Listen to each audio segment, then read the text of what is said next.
kita malam harusnya buat istirahat, kita tidur di pom bensin semalam, pagi masih antri segitu banyaknya, antriannya aja 3 jam 4 jam untuk mendapatkan solarnya. Belum solar kan adanya cuma jam 22 sampai jam 4. Iya.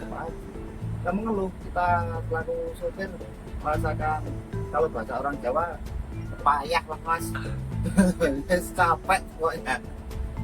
Ya bisa normal kembali, bisa kita mudah cari solar, bisa dapat solar gitu aja. Masalah barcode atau harga itu kita ngikut-ngikut negara aja. Dan operasional PO juga jadi terganggu ya Kak ya. Ya, sudah terganggu mas. Sudah terganggu. Itu sudah pasti terganggu.